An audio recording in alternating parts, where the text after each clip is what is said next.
पुणे महानगर प्रदेश विकास प्राधिकरणाच्या घरांची आज सोडत मुख्यमंत्री उपमुख्यमंत्र्यांच्या हस्ते व्हिडिओ कॉन्फरन्सिंगद्वारे सोडत निघणार।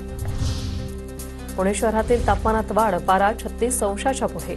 थंडी ओसरायला सुरुवात। कोरेगाव पार्क, वडगाव शेरी, मगरपट्टा, हडपसरसह शिवाजीनगरात उन्हाचा चटका। पुण्यात 24 तासात 2 नवीन जीबीएस रुग्णांची नोंद। आतापर्यंत 197 जणांना जीबीएसची लागण तर 7 जणांचा मृत्यू। व्हॅलेंटाईन डेमुळे पुण्यात गुलाबाच्या दरात वाढ। 20 फुलांच्या गड्डीला 150 ते 300 रुपयांचा दर, तर आणखी दर वाढण्याची शक्यता। पुणे महापालिकेच्या अंदाजपत्रकाच्या बैठका महापालिकेत न घेता विभागीय आयुक्त कार्यालयात। अधिकारी बैठकांना जात नसल्याने 2 दिवसांपासून नागरिकांची गैरसोय। पुणे महामेट्रोची ई-बाईक फीडर सेवा। प्रवाशांना ई-बाईकची सुविधा उपलब्ध करून देण्यात येणार। 10 मेट्रो स्थानकांवर 50 ई-बाईक उपलब्ध होणार। पुण्याचा 11 जिल्ह्यांमधील पारधी आदिवासी समाजातील अनेक प्रमुख पदाधिकारी आणि कार्यकर्त्यांचा भाजपात प्रवेश, तर प्रदेशाध्यक्ष चंद्रशेखर बावनकुळे यांच्या उपस्थितीत पक्षप्रवेश।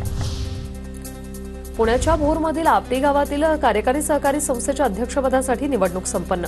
कार्यकाल संपल्याने निवडणूक घेण्यात आली। पुण्यातील सिंहगड रस्त्यावर नांदेडच्या पालिका शाळेत अपुऱ्या वर्गखोल्या, त्यामुळे विद्यार्थ्यांचं शैक्षणिक नुकसान। पालकांची तक्रार, 2 सत्रात शाळा सुरू करण्याची मागणी।